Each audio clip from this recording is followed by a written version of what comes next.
heartbroken. So it was a good opportunity just to get away and start thinking about where my life was going. Sonia had a bit of a split up just beforehand. So this hike was something I hoped that Sonia would enjoy. Even though the forecast was bad, it was still supposed to be a day or so away. We were hoping to complete the trip before the weather turned bad. Sonia's on a steep learning curve. This is her toughest hike yet, so she'll be looking to Marnie to take the lead. What if I slip? Don't slip. Marnie is a very tough lady, incredibly headstrong, but I really like that in her. It was firm snow, very steep, you would need crampons.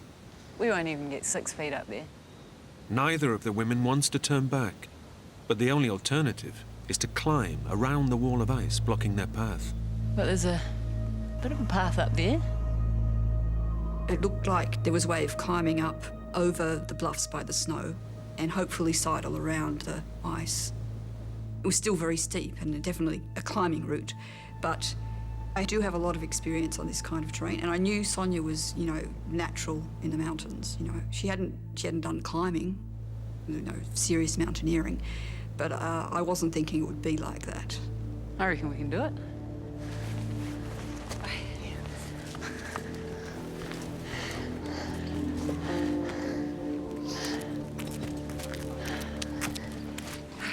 We were very excited, and I guess the adrenaline is going as well. There was no doubt in our minds that we could do the climb.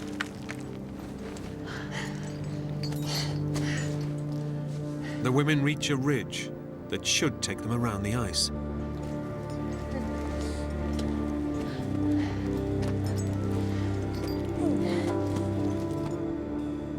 But the plan falls apart.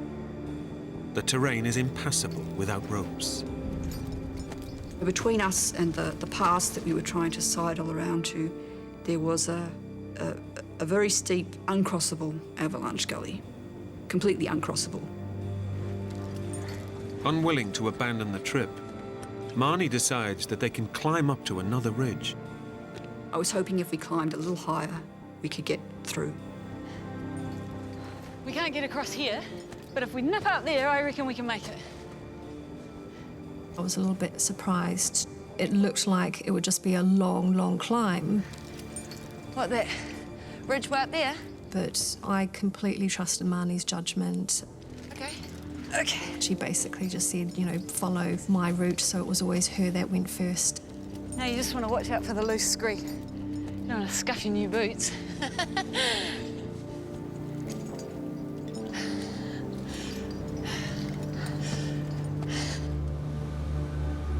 What starts as a scramble quickly turns into a serious climb. And as they get higher, novice climber Sonia starts getting nervous. There were points where you didn't have proper handholds. It was quite a surreal experience because it was a mix between adrenaline and being scared and adrenaline and being scared again. Kick away the loose stuff and jam your toe into that bit.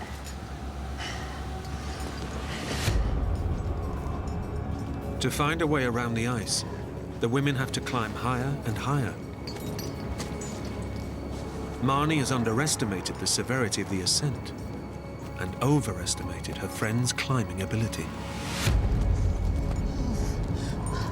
Marnie, this is just crazy. Sonia was beginning to get scared of the train, and with very good reason.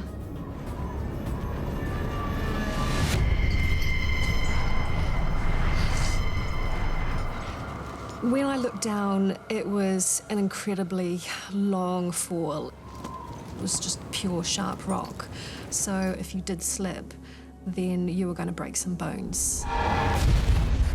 That did set in panic for me. I froze on the side of the mountain.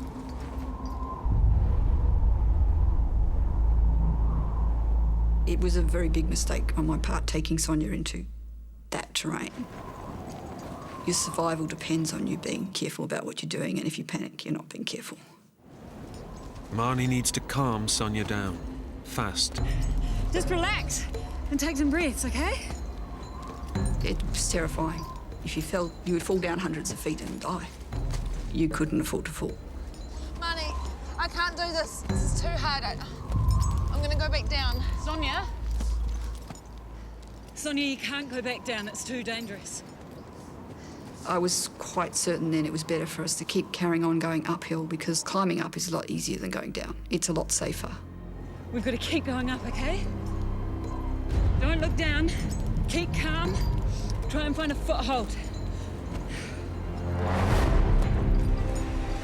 Against her every instinct, Sonia presses on.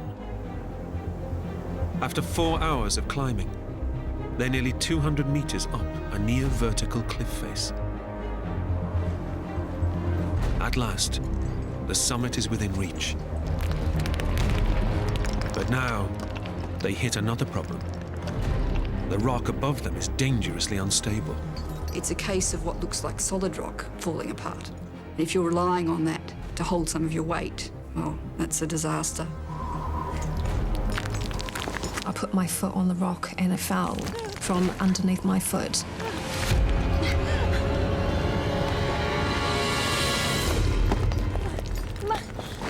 Marnie, it's just crumbling.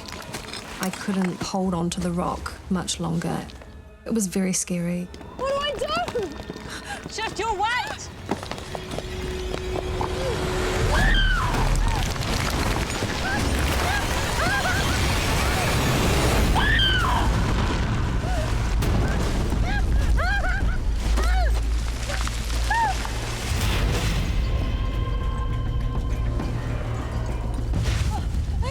I was clinging on, trying to scramble my other foot or wedge it into the rock just to get one solid foothold. I knew if I were to fall further, it would be disastrous. Help me! Sonia, look at me. I want you to Experienced climber Marnie has managed to scramble down. Okay. Now she has to calm Sonia and guide her back to safety. Now get that leg and swing it round. I've got you, Sonia. I've got you. Ready? Yep. Go. Ah, the wall. Yes. I can't do this anymore. I can't go on any further. Sonia's safe, but the shock of the fall has drained her strength and her confidence. We've got to keep moving. I really needed to stop because mentally and physically I couldn't last much longer.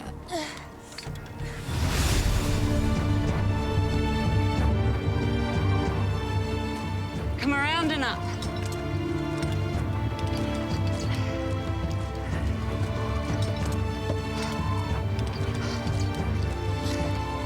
Put your hands where I put mine. Pushing on, the women face a dilemma. The terrain above is even steeper, yet going back down is out of the question. The rock quality was really poor. The rock you're standing on and the rock you're holding, all of it could just crumble. Marnie realizes she can't push Sonia any further. I want to stop. I can't go on. She needs to find a spot where they can take a break. I think I see something. There was a very small, flat patch, and it was the only safe place on that entire, cliff section.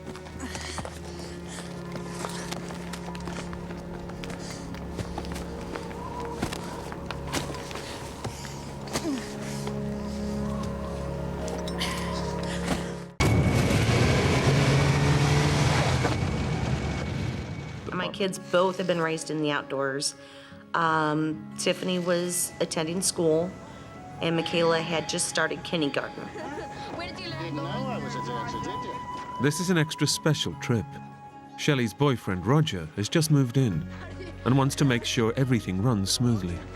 What helped the relationship is because the girls really liked Roger. He was always very, very kind to me. Hang on, let me get you a nap. Tiffany, at 9 years old, was always reaching for a father figure. It was like, okay, I guess we're gonna try to make this work because the kids really like you. You seem like a good dad. There you go. More. Oh, boy, oh, boy. Okay, that's it. The girls are my life, and they have always been my life. And I would do anything for them. It's a good break to get out in the desert, and it's close enough. You can grab a couple packs of hot dogs and some buns, and we're good to go. The family have driven from their home 40 miles away. Okay. For Roger, it's new territory. But Shelley has been coming to this area since she was a child. Coming from a family that didn't have a lot of money, the entertainment that we would do as a family is go out in the desert. The Arizona desert is a vast wilderness, covering 120,000 square miles. It's known as one of the world's harshest environments. But for Shelley and the kids, aged 9 and 5, it's a perfect place to take part in one of their favorite activities. It's always fun. Every time we go out, it's fun. Shelley is curious to know how her new boyfriend will get on. Roger was the kind of guy that worked in an office, in air conditioning. And if things needed done at his house, he would have somebody come over and do it. Pull. Today, the family had their picnic somewhere new. Though Shelley knows the desert well, half an hour into their journey home, the landscape looks unfamiliar. I could tell with the weed growth that it wasn't a well-used path. And I remember this road should be well-used. Even though she's losing her bearings, Shelley hopes she'll pick up the trail. But I thought, well, we'll just go up this road, see if it leads to a main road that I'm used to. But the road becomes more uneven. And it seems they're going further off the beaten track. We went along till I came to a dry riverbed. Take a look. And the sides of it were pretty steep.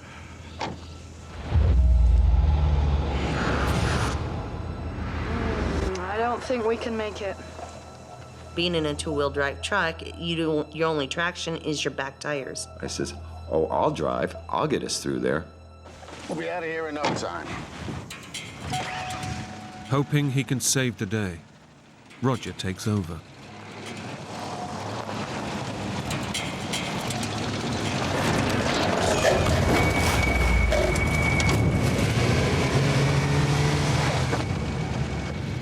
The bumper got hung up on the downside, leaving the rear wheels off the ground spinning like this.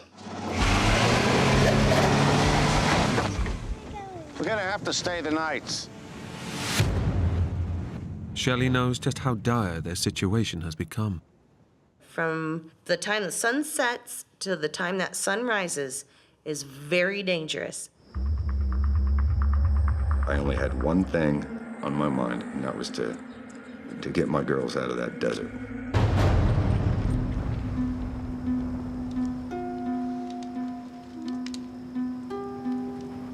I don't really remember anybody falling asleep that night. Armed with their skeet shooting gun, Shelley and Roger stay awake in the fear of lawless gangs of human smugglers from the Mexican border. Them themselves have no regard for human life, and it don't even matter who it is.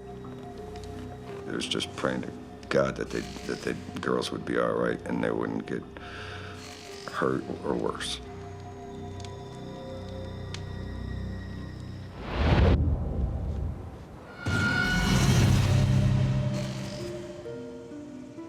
Relieved when the morning arrives without incident, everyone tackles the day with renewed energy.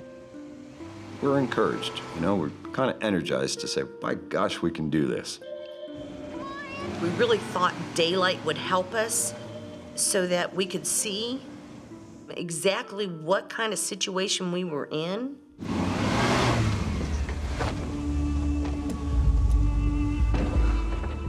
With the truck still stuck fast, Roger knows he's got to come up with something to get his new family home to safety. Why don't you go play with Tiffany for a moment? my brain started saying, Roger, you better think of something. There was that truck we passed a while back. It may have a jack. There was a Bronco that we had passed. The rims were gone, so we decided, well, let's at least try to get to that Bronco, see if it's got a jack in it, and then we can get started again. It's going to be a 4-mile hike back to the Bronco. And with only 2 small bottles of water, they risk serious dehydration in the ferocious heat. Are you sure? I know you're told to stay with the vehicle, and I'm thinking the vehicle has AC. But if we sit there at the vehicle, we're going to be there for days. That road's untraveled. Matt plummets through the air. He's certain his life is over.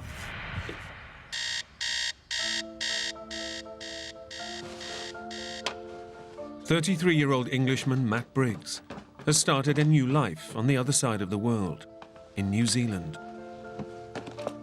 Recently divorced, he's ended up running the store he bought with his ex-wife. A year of separation and divorce process behind me at this stage, and much more ahead. So it was a tough time, yes. But in his heart, Matt is no shopkeeper. Trapped with a business he can't sell, hiking in the wilderness is a welcome relief from the daily grind. Since Matt's divorce, his constant companion has been Little Dog, or LD.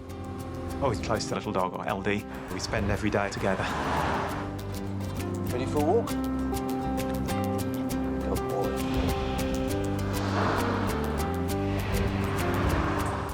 Matt's expedition will take him through remote mountain passes to the high-altitude ice plateaus of Mount Cook, New Zealand's highest peak. It's just sheer rock walls, glaciers and water, and that's all that's there. But after 3 days of battling to get above the tree line, Matt now finds himself in even tougher and more hazardous terrain.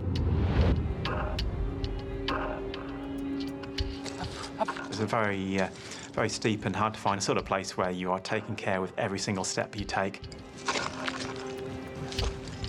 You do not want to put a single foot out of place. Up, up.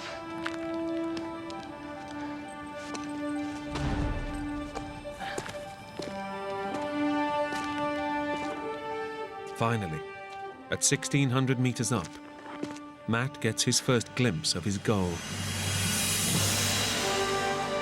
The distant ice plateaus of Mount Cook. Away, and temperatures at this altitude can fall dramatically. Matt knows he must start heading for the valley below and find shelter. And past, what felt like the most dangerous part of the trip. Heading downhill is a relief, though not without hazards, and Matt picks his route carefully. There's a rocky gully down below where I'm walking, with just sheer cliff walls and solid upturned rocks along its base. I was looking down at the valley floor and really, not thinking too hard about where I was going. But these mountains don't forgive the careless.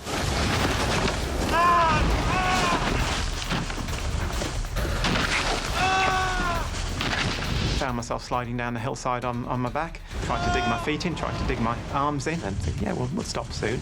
Realisation dawns that I'm not slowing down, but I'm actually picking up speed. And then I realised that there's a cliff coming up. I'm not going to stop before I go over that. With nothing to grab onto and no one to help him, Matt's momentum is about to plunge him into the void. I did not expect to be alive when I hit the bottom. As Matt plummets through the air, he's certain his life is over. It felt like a very long time in the air between the top of that cliff and the bottom. In that time, an amazing amount of thoughts go through your head.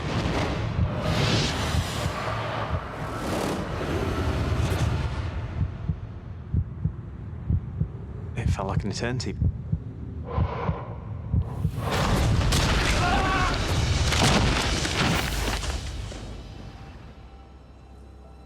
I don't remember the sensation of the impact.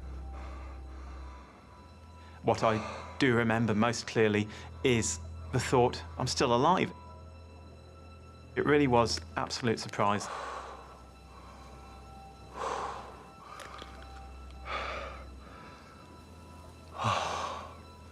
Nothing felt too bad. Matt experiences a wave of relief. It seems he's had a miraculous escape.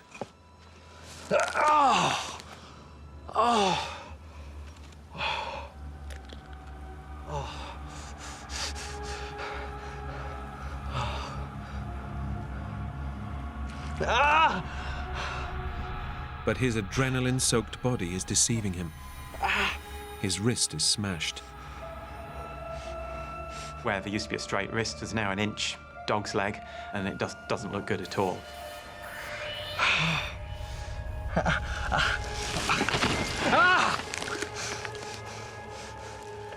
And Matt's moment of horror doesn't end there. His ankle joint is pulverized. His tibia appears to be disconnected from his foot. You can see the main bone from my leg trying to come out through the skin on the side of my ankle.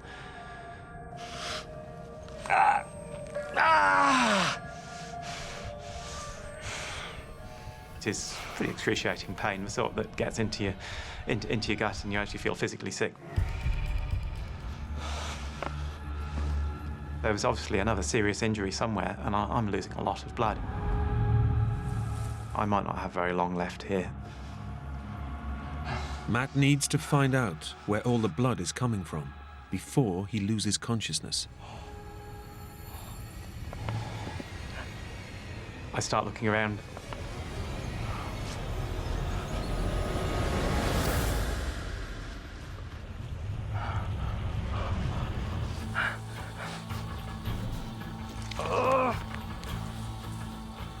It took about 10 minutes to stop the bleeding, and it was a terrifying 10 minutes. Then he suddenly remembers. He has a distress beacon. When activated, it uses satellites to alert rescue services and pinpoint his location.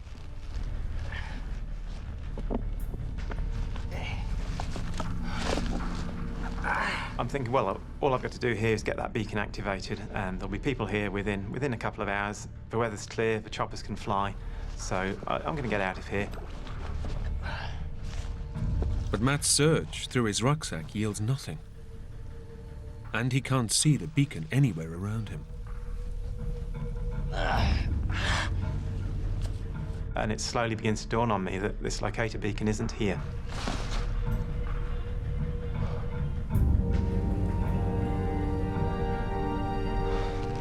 I haven't got it with me. I'm in big trouble. He's left it on a shelf back at the shop. Matt's usually meticulous preparation has deserted him in his hour of need. Any hope of raising the alarm is now gone. Unable to save him without risking their own lives, his Sherpa guides leave him for dead. My fascination with Everest began in the 1980s. I became so obsessed with climbing that I just kept going as far with it as I could. Okay, George, let's go, mate. It's close to midnight, and Lincoln prepares to leave the pre-summit camp with his Sherpa guides. In front of them lie 1,800 vertical feet and an arduous 9-hour high-altitude climb. I had a feeling that I was attempting the impossible. Lincoln and I had been friends for many years. She was one of the best climbers in Australia and a great friend. Lincoln's left camp, Mike. Over. We were expecting to hear, hopefully, good news.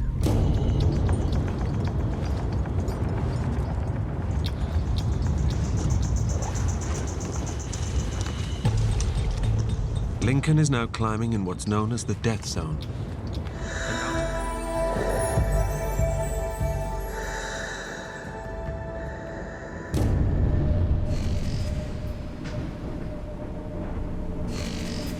As dawn breaks, he reaches what's known to climbers as the second step. The biggest obstacle between Lincoln and his dream. It was just all that joy of the technical part of climbing combined with the world's greatest mountain.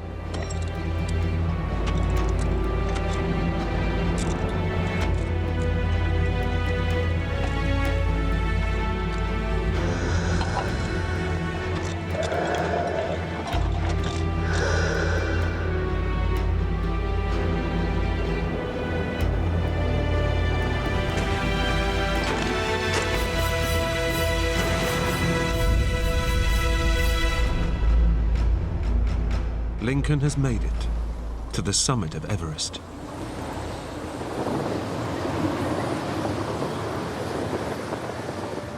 He's on top of the world.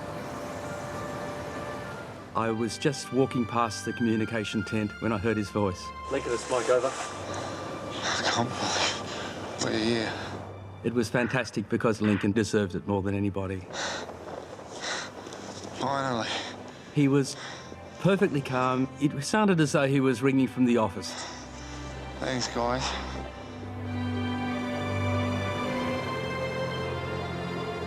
Reaching the summit isn't being a good mountaineer, it's coming back home every time.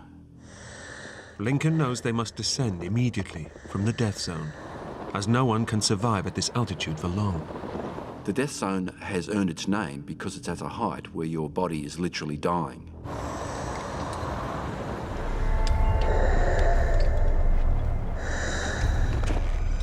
Suddenly, I just felt exhausted.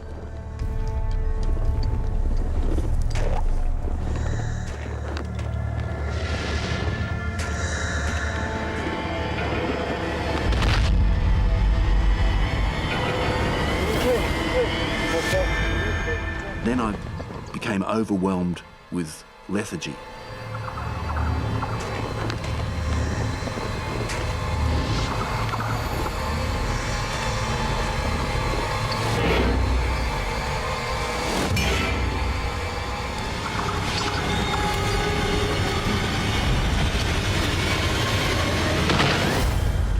I passed out in the snow.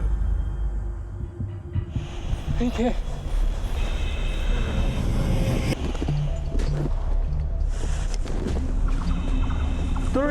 To base camp. Dorsha, this is Mike from base camp, over. Lincoln is down. He's barely breathing. At base camp, Lincoln's friend Mike Dillon knows this is desperate news. Lincoln is suffering from severe altitude sickness, or cerebral edema. Close to the summit of Mount Everest, it's impossible to bring Lincoln down. No one has the physical strength to carry anyone down from that height. Lincoln. Helicopters can rescue you from ships, from being lost in the bush.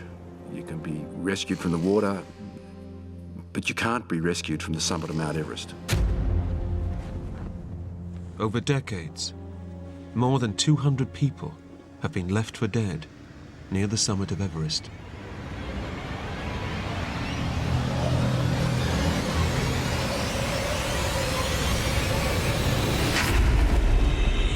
Suddenly, I was back. Lincoln. In a sort of, I wouldn't say lucid state, Breathe. but I actually realized where I was. I was on Mount Everest.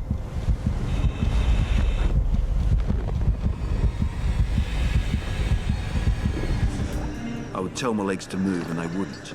And I'd force them to move and I'd take the other leg and do the same thing.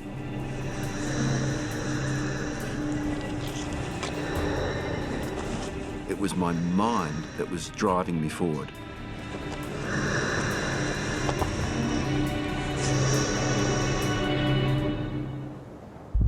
Somehow, Lincoln manages to make it back to the second step. But this means rappelling down a sheer rock face at 28,000 feet above sea level. That's the dangerous place. It's a make or break it point, and often it's a place where people die. And Lincoln's mental state is getting worse. I was in a trance. I was just incredibly confused. Another Sherpa is at the second step. And I wondered what he was doing there. A climber that he was guiding to the summit has died just below them. Already confused, the news pushes Lincoln over the edge. It was such a shock that I fell to pieces.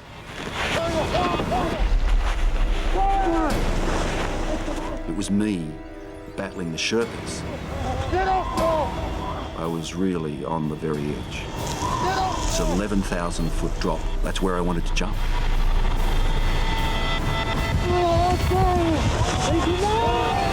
I was trying to jump off the face. I had gone delirious.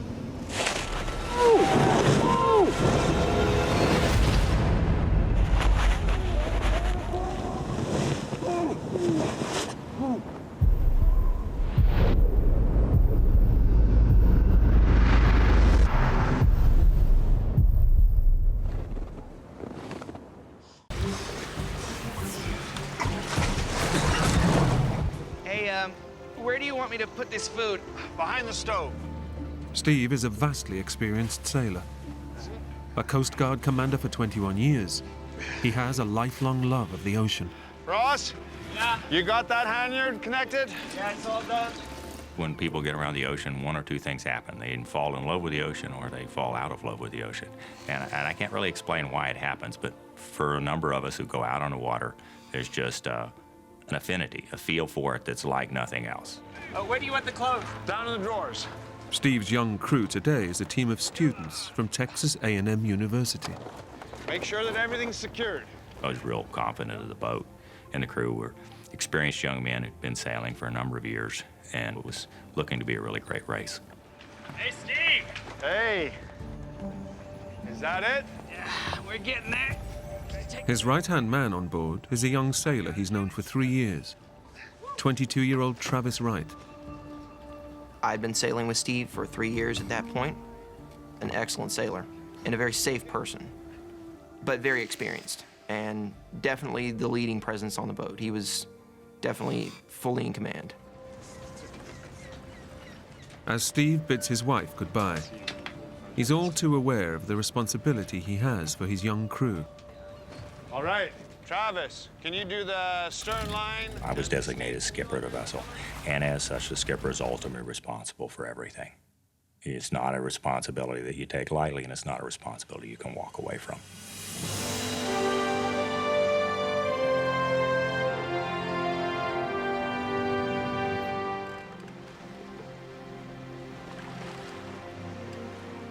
Just keep it pointed 180 degrees due south. Steve Guy is the least experienced sailor on board and is relishing the chance to take part in a big ocean race.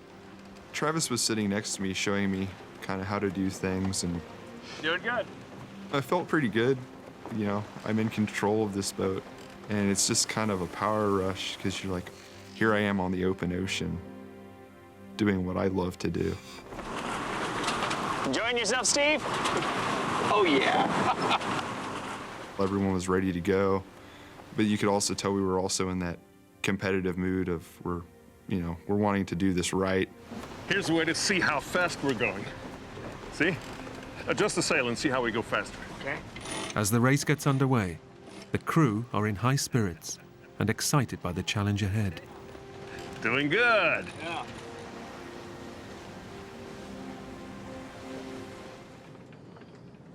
It wasn't my time to go on deck yet. I just decided, okay, I'll get up, I'll get something to eat, I'll go, shoot the breeze with the guys on deck and see what's up and start getting settled in.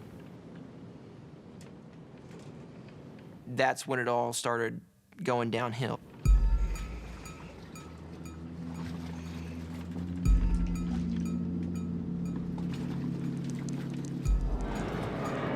Finding water inside the cabin is not unusual, but Travis instinctively suspects something is badly wrong. I opened up the floorboard, and it just came pouring in. Roger! Roger! We got water! We're taking on water! Hey, What's going on? We're taking on water! And the boat went instantly into the water.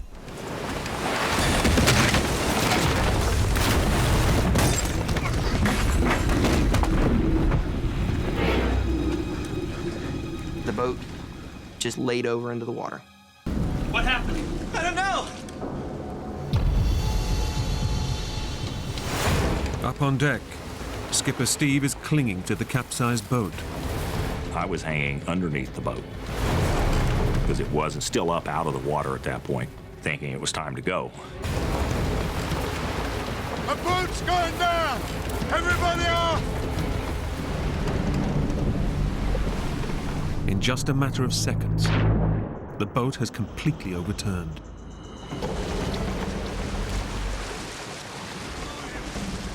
Steve and the two students on deck escape the sinking boat. Come on, guys. Hey, did you see anybody? No. But Roger, Travis, and Steve Guy are trapped inside. And seawater is flooding in. I'm not dying in here! Yeah, I screamed it, I'm not dying in here. This is not where I'm gonna die. Unless they can find a way out of the cabin, they are just seconds from being dragged to the bottom of the ocean. Emotion's telling you at that point, you're screwed. I mean, there is no way out of a situation like this.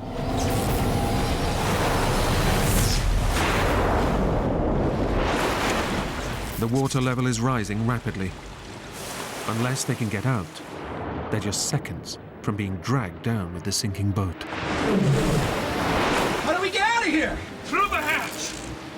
Their only escape route is a tiny hatch, but a powerful wall of seawater is pouring through it.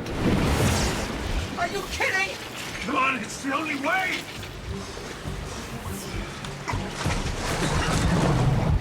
As I was trying to go down the second time, Roger grabbed my legs and pushed.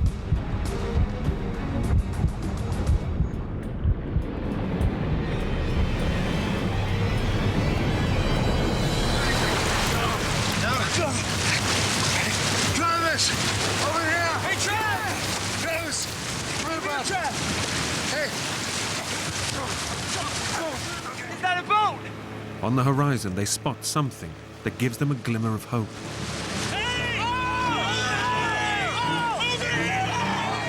You know, we're 60 miles off the coast of Texas. We are outside the shipping lanes already. Our best possible chance of rescue at this point in time is going to be a fishing boat that happens to be out here. Save your energy. They're not going to hear you. Wait, this might work. They do everything they can to catch the boat's attention.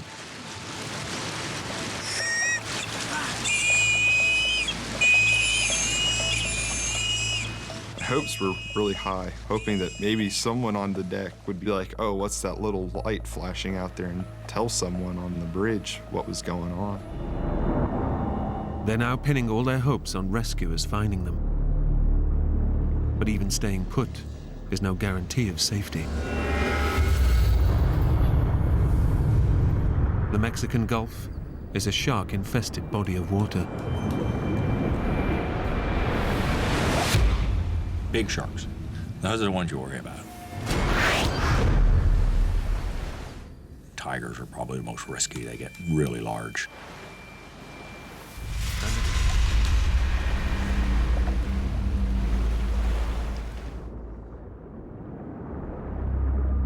The sun was out. None of us had caps on.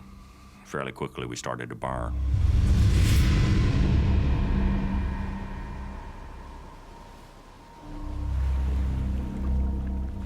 My God, it was hot as heck.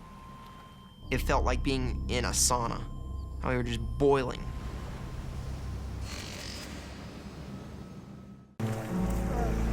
But exhaustion is not their only enemy. Stay calm. Swim this way. We don't want to be on the wrong side of that. Come on.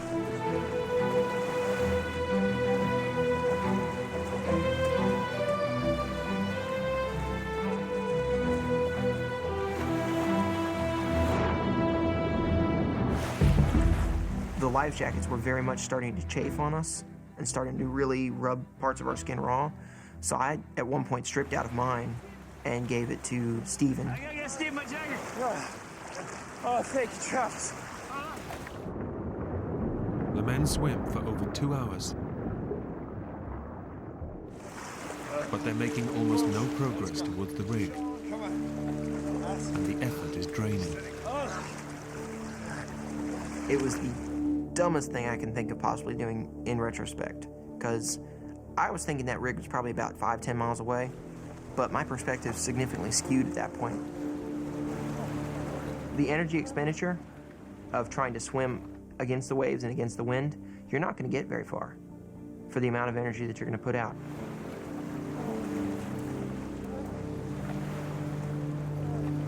Despite their desperately slow progress, the crew struggles on towards the rig.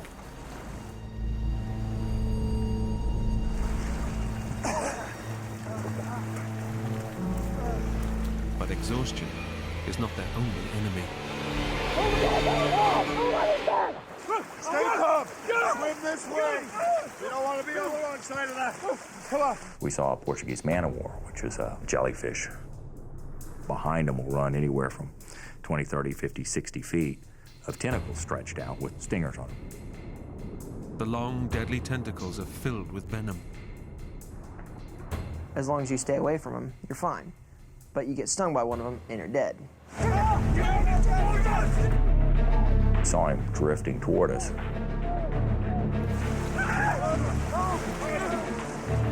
We knew we had to swim quickly. Swim harder. Come on. Faster.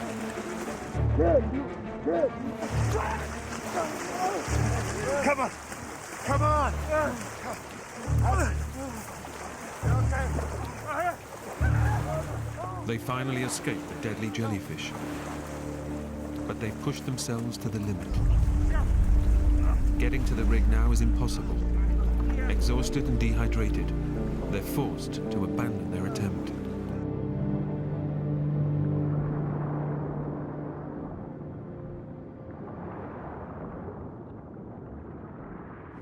They've now been in the water for over 14 hours, and the ordeal is starting to take a terrible physical toll. By about 2 o'clock, it had been roughly 24 hours since I had last had any kind of food or drink, and I figured everybody else was in the same position. Fairly dehydrated from being out there in the water and sweating it all out all day.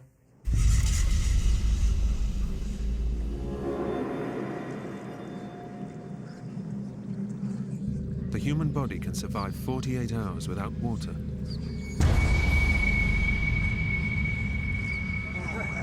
But with the sun beating down and their skin exposed to salt water, the crew are succumbing rapidly to extreme dehydration.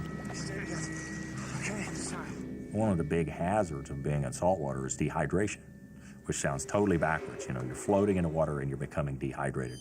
Our fingers were just puckered up and just totally, dried up.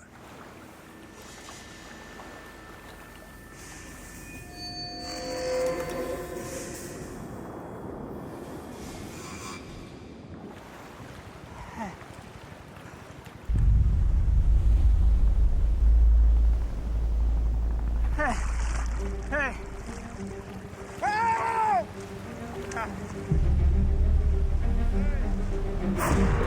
Finally, by mid-afternoon, the authorities have detected a signal from the sunken boat's transponder, and a full rescue attempt is underway. The helicopter arrived late that afternoon, and we actually saw it hovering out off in the distance.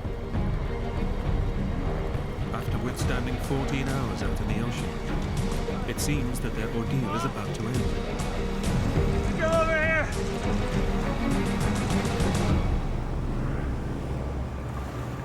But the 5 men have been dragged by ocean currents, and they are now miles from the sunken boat.